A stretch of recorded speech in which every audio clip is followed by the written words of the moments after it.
ಎಲ್ರಿಗೂ ನಮಸ್ಕಾರ. ರಾಯರ ಭಕ್ತ ಯೂಟ್ಯೂಬ್ ಚಾನಲ್ಗೆ ಎಲ್ಲರಿಗೂ ಸ್ವಾಗತ. ಎಲ್ಲರೂ ಚೆನ್ನಾಗಿದ್ದೀರಾ ಅಂತ ಅಂದ್ಕೊಂಡಿದ್ದೀನಿ. ಕೆಲವೊಮ್ಮೆ ಏನಾಗುತ್ತೆ ಅಂದರೆ ನಮ್ಮ ಜೀವನದಲ್ಲಿ ಕೆಲವೊಂದು ಹಂತಗಳಲ್ಲಿ ನಾವು ಬೇರೆ ಬೇರೆ ಒಂದು ದೇವರುಗಳ ಪರಿಚಯ ಕೂಡ ನಮಗೆ ಆಗುತ್ತೆ.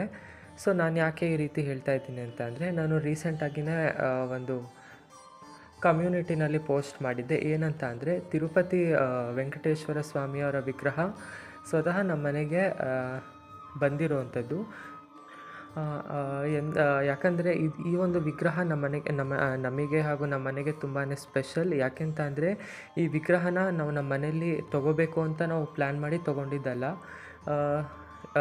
ನನ್ನ ಫ್ರೆಂಡ್ ಒಬ್ಬರು, ತುಂಬ ಗೊತ್ತಿರೋರೊಬ್ಬರು ತಿರುಪತಿಗೆ ಹೋಗಿದ್ದರು. ಅಲ್ಲಿ ಈ ಒಂದು ವಿಗ್ರಹನ ಅವರು ತೊಗೊಂಬಂದಿದ್ದು. ಈ ಒಂದು ವಿಗ್ರಹ ಬರೋಕ್ಕಿಂತ ಮುಂಚೆನೂ ಕೂಡ ರಾಯರು ನನಗೆ ಸುಮಾರು ಸೂಚನೆಗಳನ್ನು ಕೊಟ್ಟರು. ಆದರೆ ನನಗದನ್ನು ಅರ್ಥ ಮಾಡ್ಕೊಳ್ಳೋದಕ್ಕಾಗಿಲ್ಲ. ಹಾಗಾಗಿ ಏನಾಯಿತು, ಹಾಗೆ ತಿರುಪತಿ ವೆಂಕಟೇಶ್ವರ ಸ್ವಾಮಿ ಈ ವಿಗ್ರಹ ಯಾಕೆ ಇಷ್ಟು ಸ್ಪೆಷಲ್ ಆಯಿತು ನನಗೆ ಅಂತ ನಾನು ಈ ವಿಡಿಯೋದಲ್ಲಿ ಕಂಪ್ಲೀಟಾಗಿ ಹೇಳ್ತೀನಿ. ಹಾಗೆಯೇ ಸುಮಾರು ಜನದ ಮನೆಯಲ್ಲೂ ಕೂಡ ತಿರುಪತಿ ವೆಂಕಟೇಶ್ವರ ಸ್ವಾಮಿಯವರ ವಿಗ್ರಹನ ಇಟ್ಕೊಂಡಿರ್ತೀರ. ಹಾಗಾಗಿ ಯಾವ ರೀತಿ ಪೂಜೆ ಮಾಡಬೇಕು ಅಂತ ನನಗೂ ಕೂಡ ಗೊತ್ತಿರಲಿಲ್ಲ. ನಾನು ಅಷ್ಟೇ ವೆಂಕಟೇಶ್ವರ ಸ್ವಾಮಿ ದೇವಸ್ಥಾನದಲ್ಲಿ ಹಾಗೂ ರಾಯರ ಮಠದಲ್ಲಿ ಎಲ್ಲ ಕೇಳಿಬಿಟ್ಟು ಆ ಒಂದು ಮಾಹಿತಿನೂ ಕೂಡ ಈ ವಿಡಿಯೋದಲ್ಲಿ ಶೇರ್ ಮಾಡ್ತಾಯಿದ್ದೀನಿ.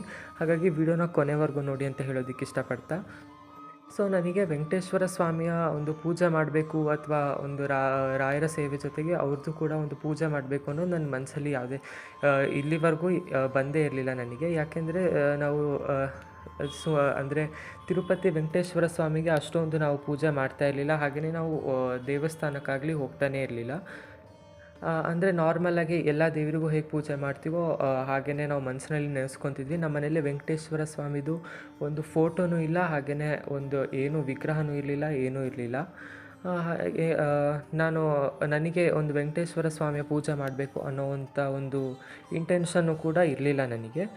ಒಂದು ಸತಿ ಏನಾಗುತ್ತೆ ಅಂತ ಅಂದರೆ, ಇದು ರೀಸೆಂಟಾಗಿ ತುಂಬ ದಿನದ ಹಿಂದೆ ನಡೆದಂಥದ್ದಲ್ಲ, ಇದು ತುಂಬ ರೀಸೆಂಟಾಗಿ ನಡೆದಿರುವಂಥದ್ದು. ಏನಂತ ಅಂದರೆ, ನನಗೆ ರಾಯರ ಒಂದು ಸ್ವಪ್ನ ಸೂಚನೆ ಆಗುತ್ತೆ. ಅಂದರೆ ರಾಯರು ಕನಸಿನಲ್ಲಿ ಬಂದಿರ್ತಾರೆ. ಆದರೆ ಎಲ್ಲಕ್ಕಿಂತ ಈ ಸತಿ ಏನು ವಿಚಿತ್ರ ಅಂತ ಅನ್ನೋದಾದರೆ, ನಾವು ಮಂತ್ರಾಲಯದಲ್ಲಿ ಸಂಸ್ಥಾನ ಪೂಜೆ ಅಂದರೆ ಮೂಲರಾಮನ ಪೂಜೆ ಮಾಡ್ತಾರಲ್ಲ, ಆ ಟೈಮ್ನಲ್ಲಿ ಮಂತ್ರಾಲಯದ ಮಠಾಧಿಪತಿಗಳಾಗಿರುವಂಥ ಶ್ರೀ ಸುಬುಧೇಂದ್ರ ತೀರ್ಥರು ಕೂತ್ಕೊಂಡು ಇವಾಗ ಮಾಡ್ತಿದ್ದಾರೆ. ಆದರೆ ನನಗೆ ಸ್ವಪ್ನದಲ್ಲಿ ಸ್ವತಃ ರಾಯರೇ ಅಂದರೆ ಸುಬುಧೇಂದ್ರ ತೀರ್ಥರು ಎಲ್ಲಿ ಕೂತ್ಕೊಂಡು ಮೂಲರಾಮನ ಪೂಜೆ ಮಾಡ್ತಾರಲ್ಲೋ ಅದೇ ಜಾಗದಲ್ಲಿ ರಾಘವೇಂದ್ರ ಸ್ವಾಮಿಗಳು ಕೂತ್ಕೊಂಡು ಮೂಲರಾಮನ ಪೂಜೆ ಮಾಡ್ತಾ ಇರ್ತಾರೆ.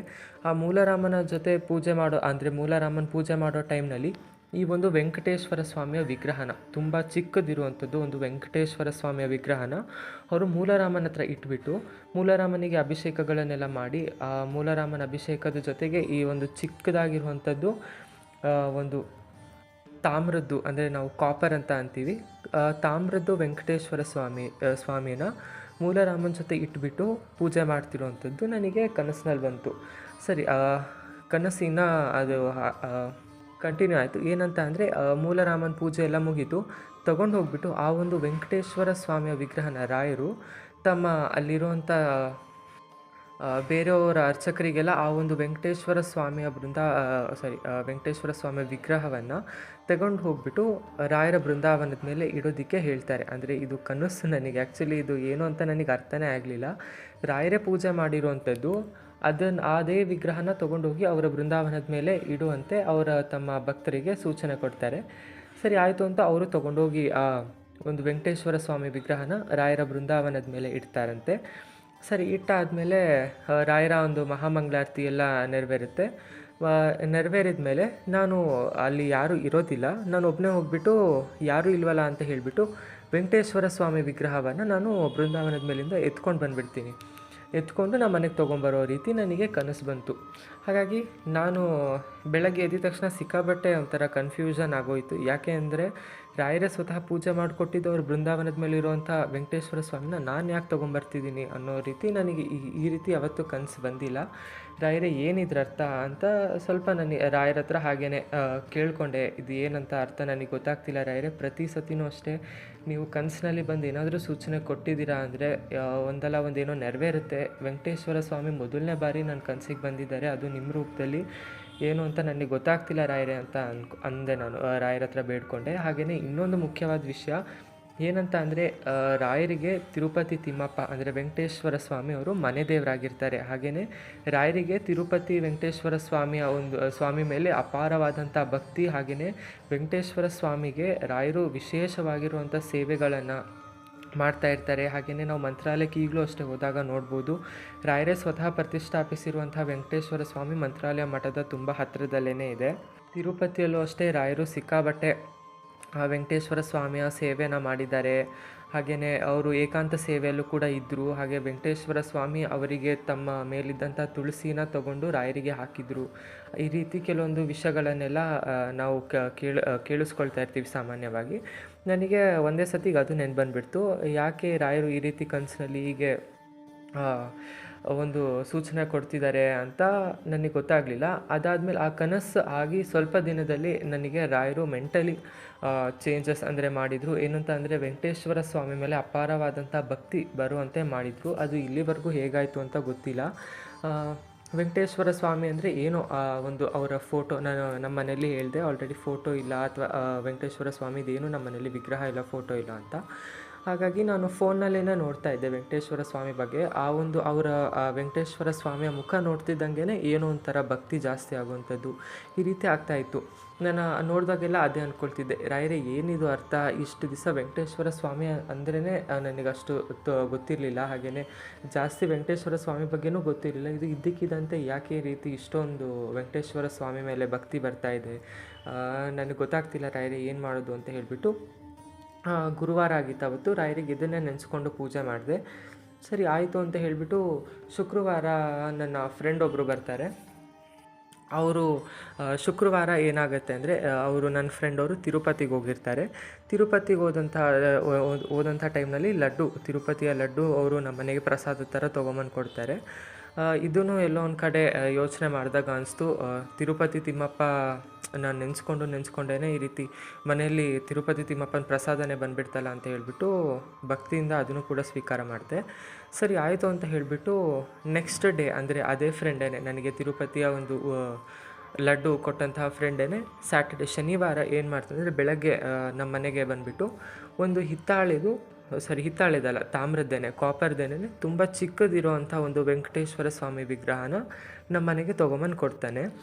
ನಾನು ಅದಕ್ಕೆ ಆ ಟೈಮ್ನಲ್ಲಿ ನನಗೆ ತಲೆನೇ ಓಡಲಿಲ್ಲ ಆ್ಯಕ್ಚುಲಿ ಏನು ಹೇಳಬೇಕು ಅಂತ. ಯಾಕೆಂದರೆ ನನಗೆ ರಾಯರು ಯಾವ ರೀತಿ ಸೂಚನೆ ಕೊಟ್ಟಿದ್ರು ಅಥವಾ ರಾಯರು ಆ ಸಂಸ್ಥಾನ ಪೂಜೆ ಮಾಡುವಂಥ ಟೈಮ್ನಲ್ಲಿ ಯಾವ ಥರ ಒಂದು ಸಣ್ಣದು ತಿರುಪತಿ ಒಂದು ವೆಂಕಟೇಶ್ವರ ಸ್ವಾಮಿ ವಿಗ್ರಹ ಇತ್ತಲ್ಲೋ ಆಲ್ಮೋಸ್ಟ್ ಅದೇ ಸೈಜಿನಷ್ಟೇ ಇತ್ತು. ನನಗೆ ಗೊತ್ತೇ ಆಗಲಿಲ್ಲ ಏನಾಯಿತು.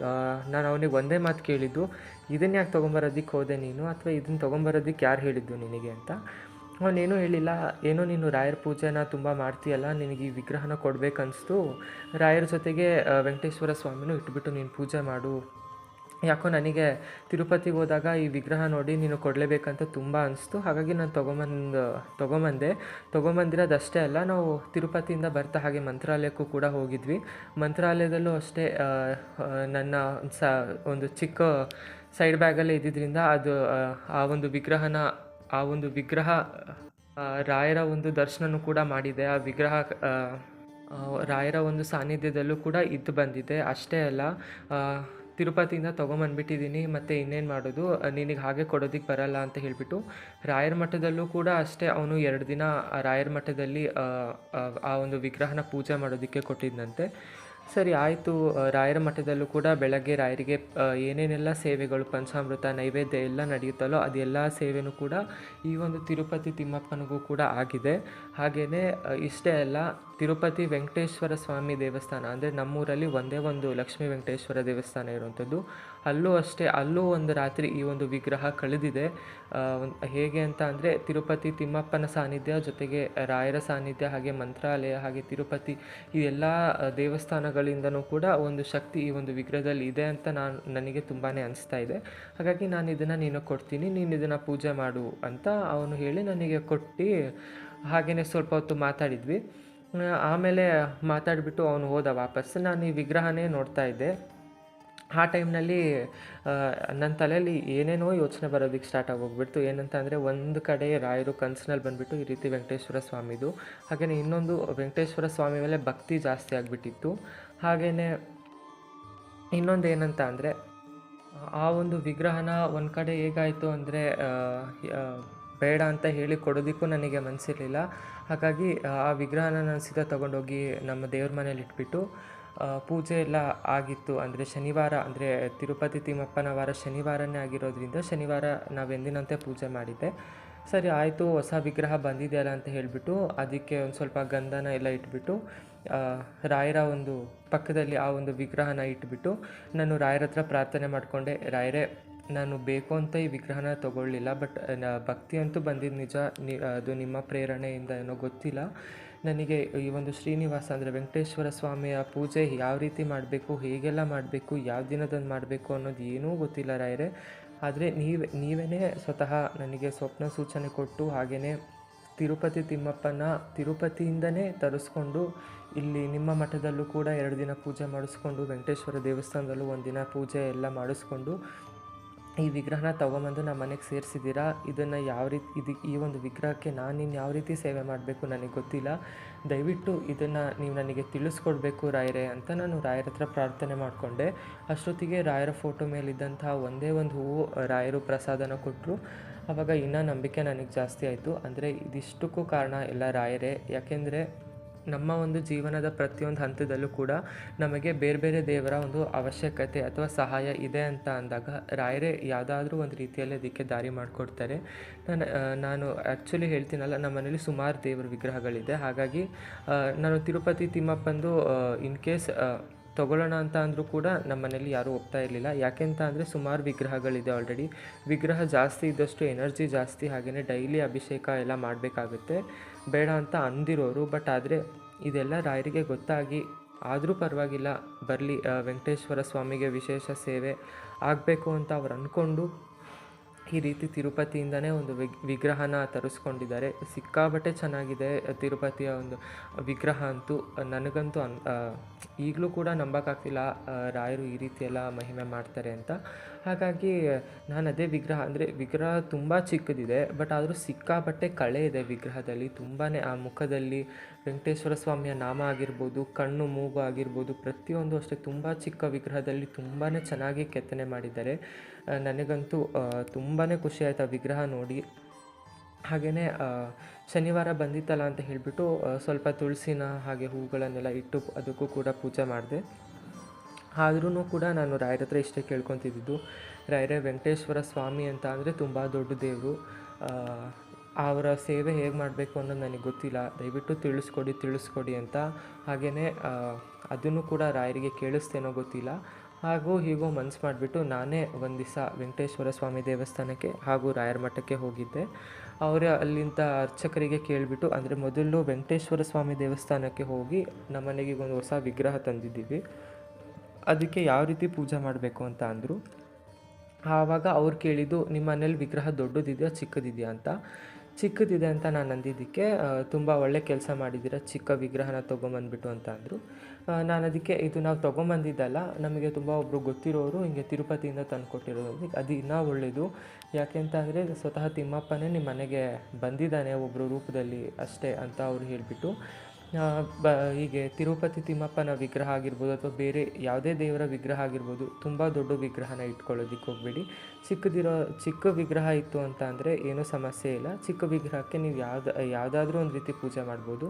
ಬಟ್ ಆದರೆ ಅವರು ಕೆಲವೊಂದನ್ನು ಹೇಳಿದರು, ನನಗೆ ಅಷ್ಟೊಂದೆಲ್ಲ ಫಾಲೋ ಮಾಡೋದಕ್ಕಾಗಲ್ಲ ಅಂತ ಅಂದಾಗ ಸ್ವಲ್ಪ ಚಿಕ್ಕದಾಗಿಯೇ ಯಾವ ರೀತಿ ಪೂಜೆ ಮಾಡ್ಬೋದು, ಸೇವೆ ಮಾಡ್ಬೋದು ಅಂತ ಅವರು ನನಗೆ ತಿಳಿಸ್ಕೊಟ್ರು. ಅಂದರೆ ವೆಂಕಟೇಶ್ವರ ಸ್ವಾಮಿಗೆ ತಿರುಪತಿ ಅಥವಾ ತಿರುಮಲದಲ್ಲಿ ಪ್ರತಿ ಶುಕ್ರವಾರದಂದು ಅಭಿಷೇಕ ಮಾಡ್ತಾರೆ. ಹಾಗಾಗಿ ಆದರೆ ನೀವು ಪ್ರತಿ ಶುಕ್ರವಾರ ವಾರದಲ್ಲಿ ಒಂದು ಸರಿ ತಿರುಪತಿ ತಿಮ್ಮಪ್ಪಂಗೆ ಅಭಿಷೇಕನ ಮಾಡಿ, ಹಾಗೆಯೇ ಸ್ವಾಮಿಗೆ ಪಚ್ಚಕರ್ಪೂರದ ನಾಮ ಹಚ್ತಾರೆ. ಆಗುತ್ತೆ ಅನ್ನೋದಾದರೆ ಪಚ್ಚಕರ್ಪೂರದ ನಾಮನೇ ಹಚ್ಬೋದು. ಪಚ್ಚಕರ್ಪೂರದ ನಾಮ ಆಗಲಿಲ್ಲ ಅಂದರೆ ಗಂಧನಂತೂ ಮಿಸ್ ಮಾಡೋ ಆಗಿಲ್ಲ. ಗಂಧ ಹಾಗೆ ತುಳಸಿ ತುಂಬಾ ಇಷ್ಟ. ಹಾಗೆ ಸುಗಂಧಿತವಾಗಿರುವಂಥ ದ್ರವ್ಯಗಳು ವೆಂಕಟೇಶ್ವರ ಸ್ವಾಮಿಗೆ ಅದು ತುಂಬಾ ಇಷ್ಟ. ಹಾಗೆಯೇ ವೆಂಕಟೇಶ್ವರ ಸ್ವಾಮಿ ಅಂದರೆ ಶ್ರೀನಿವಾಸ, ಅಂದರೆ ಅವನಲ್ಲೇ ಲಕ್ಷ್ಮಿ ಇರ್ತಾಳೆ. ಹಾಗಾಗಿ ನಾವು ವೆಂಕಟೇಶ್ವರ ಸ್ವಾಮಿನ ಪೂಜೆ ಮಾಡಿದರೆ ಲಕ್ಷ್ಮೀನೂ ಕೂಡ ನಾವು ಪೂಜೆ ಮಾಡ್ದಂತೆಯೇ. ಹಾಗಾಗಿ ಲಕ್ಷ್ಮಿನೂ ಕೂಡ ಅದೇ ವಿಗ್ರಹದಲ್ಲಿ ನೆಲೆಸಿರ್ತಾಳೆ. ಹಾಗಾಗಿ ಲಕ್ಷ್ಮಿಗೂ ಕೂಡ ಪ್ರಿಯವಾದ ವಾರ ಶುಕ್ರವಾರ ಆಗಿರೋದ್ರಿಂದ ಶುಕ್ರವಾರ ತಿರುಪತಿ ವೆಂಕಟೇಶ್ವರ ಸ್ವಾಮಿಗೆ ಅಭಿಷೇಕ ಪೂಜೆನ ಮಾಡ್ಬೋದು. ಹಾಗೆ ಶನಿವಾರದಂದು ನಾವು ವಿಶೇಷವಾಗಿ ಅಂದರೆ ತುಳಸಿಗಳನ್ನು ಹೂಗಳನ್ನು ಇಟ್ಟು ಪೂಜೆ ಮಾಡ್ಬೋದು. ಯಾಕೆಂದರೆ ಶನಿವಾರ ವೆಂಕಟೇಶ್ವರನ ವಾರ, ಅಂದರೆ ವೈಕುಂಠದಿಂದ ಭೂಲೋಕಕ್ಕೆ ಬಂದಂತಹ ವಾರ ಶನಿವಾರ ಆಗಿದ್ದರಿಂದ ಶನಿವಾರ ತಿರುಪತಿ ತಿಮ್ಮಪ್ಪನಿಗೆ ವಿಶೇಷವಾದಂತಹ ಪ್ರಾಧಾನ್ಯತೆಯನ್ನು ಕೊಡಲಾಗಿದೆ ಅಂತ ಅವ್ರು ಅಂದರು. ಸರಿ ಆಯಿತು ಅಂತ ಹೇಳಿಬಿಟ್ಟು ಕೆಲವೊಂದು ಮಾಹಿತಿಗಳನ್ನು ಅಲ್ಲೂ ಕೇಳಿಬಿಟ್ಟು, ಹಾಗೆ ರಾಯರ ಮಟ್ಟದಲ್ಲೂ ಅಷ್ಟೇ ಈ ಕೆಲವೊಂದು ವಿಷಯಗಳನ್ನು ನಾನು ಅವರಿಗೆ ಕೇಳಿ ನನ್ನಲ್ಲಿದ್ದಂಥ ಒಂದು ಕೆಲವೊಂದು ಡೌಟ್ಸ್ನ ಕ್ಲಿಯರ್ ಮಾಡಿಕೊಂಡು ವಿಗ್ರಹಕ್ಕೆ ಯಾವ ರೀತಿ ಪೂಜೆ ಮಾಡಬೇಕು ಅಂತ ಎಲ್ಲ ತಿಳ್ಕೊಳ್ಳೋ ಅಷ್ಟೊತ್ತಿಗೆ ಒಂದು ವಾರ ಬೇಕಾಯಿತು. ಸೊ ಒಂದು ವಾರದಲ್ಲಿ ಮೊನ್ನೆ ಶುಕ್ರವಾರದಂದು ತಿರುಪತಿ ತಿಮ್ಮಪ್ಪಂಗೆ ಮೊದಲನೇ ಬಾರಿ ವಿಶೇಷವಾಗಿ ಅಭಿಷೇಕನ ಮಾಡಿ ಸುಗಂಧಿತ ದ್ರವ್ಯಗಳನ್ನೆಲ್ಲ ಅರ್ಪಣೆ ಮಾಡಿಬಿಟ್ಟು ತುಳಸಿ ಅರ್ಚನೆನ ಮಾಡಿ ವಿಶೇಷವಾಗಿ ನಾನು ಪೂಜೆನ ಮಾಡಿದೆ.